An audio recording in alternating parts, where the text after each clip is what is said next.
जब बादशाहतें डरने लगे और ताकतवर मुल्क बातचीत की भाषा खोजने लगे तो समझ लीजिए मैदान में सिर्फ हथियार नहीं, हालात भी बदल चुके हैं।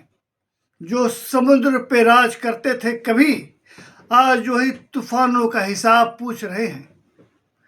जो दूसरों को झुकाने निकले थे, आज खुद समझौते की किताब ढूंढ रहे हैं। सलाम, नमस्कार, आदाब, अर्ज़ है। मैं हूं अली अहमद और आप देख रहे हैं आपकी आवाज़ 110। और पिछले 48 घंटे में खाड़ी में जो हुआ है उसने पूरी दुनिया को चौंका दिया है। ईरान की सेना ने अली खामनेई साहब की नीति पर चलते हुए हारमूज में अमेरिका को पीछे हटने पर मजबूर कर दिया, और इसके लिए सही शब्द शायद खदेड़ देना ही होगा। देखिए, ईरान के सामने दो रास्ते थे। पहला, बातचीत के जरिए हालात को शांत करने की कोशिश, और दूसरा, दुश्मन के हर कदम का उससे एक कदम आगे बढ़कर जवाब देना। और ईरान ने दूसरा रास्ता को दिखाया कि अगर हालात तय दिखे तो इंतजार मत करो, या तो पहले जवाब दो या फिर उसी की भाषा में करारा जवाब दो। अब सबसे बड़ी खबर, पिछले 24 घंटे में ईरान के 3 महत्वपूर्ण द्वीपों कैशम आइलैंड, खराय आइलैंड और मूसा आइलैंड। और अब सबसे बड़ी खबर, पिछले 24 घंटे में ईरान के 3 महत्वपूर्ण इंपॉर्टेंट द्वीप कैशम आइलैंड, खारग आइलैंड और अबू मूसा आइलैंड, इन इलाकों के आसपास संदिग्ध ड्रोन गतिविधियां देखी गई, और ईरान ने दावा किया कि उसकी एयर डिफेंस सिस्टम ने इन ड्रोन को मार गिराया। धमाकों की आवाजें भी सुनी गई। अब सवाल, ये ड्रोन वहां क्यों पहुंचे थे? ईरान का मानना है कि ये ड्रोन उसके डिफेंस सिस्टम की लोकेशन का पता लगाने आए थे। कौन सी मिसाइलें तैनात हैं, कौन सा एयर डिफेंस इस्तेमाल में आ रहा है, यानी दुश्मन पहले ईरान की सुरक्षा यानी सेफ्टी व्यवस्था को समझना चाहता था। इसी बीच खबरें आने लगी कि अमेरिका हारमूज में अपने युद्ध पोतों को आगे बढ़ा रहा है।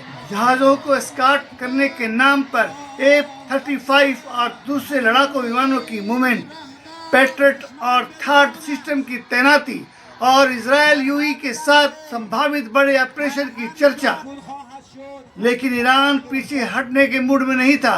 बताया जा रहा है कि ईरान की सिक्योरिटी काउंसिल की बैठक हुई और वहां फैसला लिया गया, अब दुश्मनों को उसकी हर चाल का तुरंत जवाब दिया जाएगा।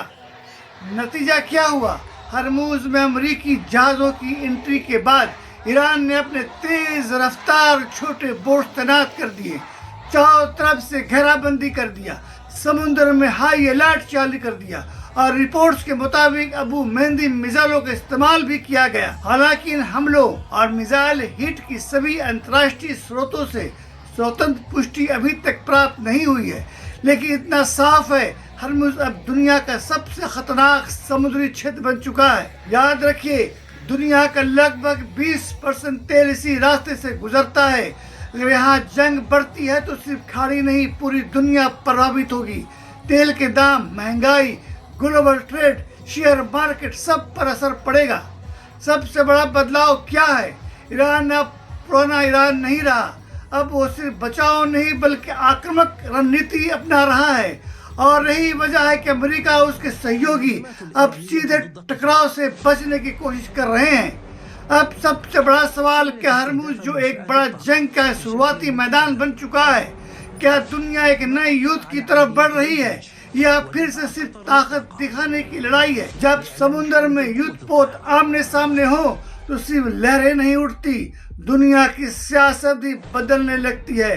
इतिहास गवाह है, जंग सिर्फ मैदान में नहीं हारी जाती, कई बार डर, आर्थिक दबाव और बदलते हालात सबसे बड़ी ताकतों को भी पीछे हटने पर मजबूर कर देती है।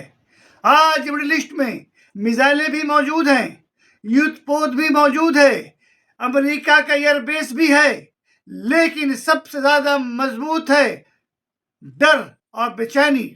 और यही डर और बेचैनी पूरी दुनिया को बेचैन कर रही है। जिन्हें लगता था दुनिया उनके इशारे पर चलेगी, वक्त ने उन्हें भी आईना दिखा दिया। ताकत हमेशा हथियारों से साबित नहीं होती, उनकी हिम्मत, उनका जोश और सच की राह में कुर्बानी देने का जज्बा ताकतवर दुश्मनों को पीछे हटने पर मजबूर कर देता है। अब सबसे बड़ा सवाल, क्या ये सिर्फ कुछ दिनों की शांति है या किसी बड़े तूफान से पहले की खामोशी, या मिडिल ईस्ट में एक नए पावर बैलेंस की शुरुआत? आप क्या सोचते हैं? कमेंट में अपनी राय जरूर बताइए। लाइक करें, शेयर करें, सब्सक्राइब करें। मैं हूं वली अहमद और आप देख रहे थे आपकी आवाज 110। खुदा हाफिज।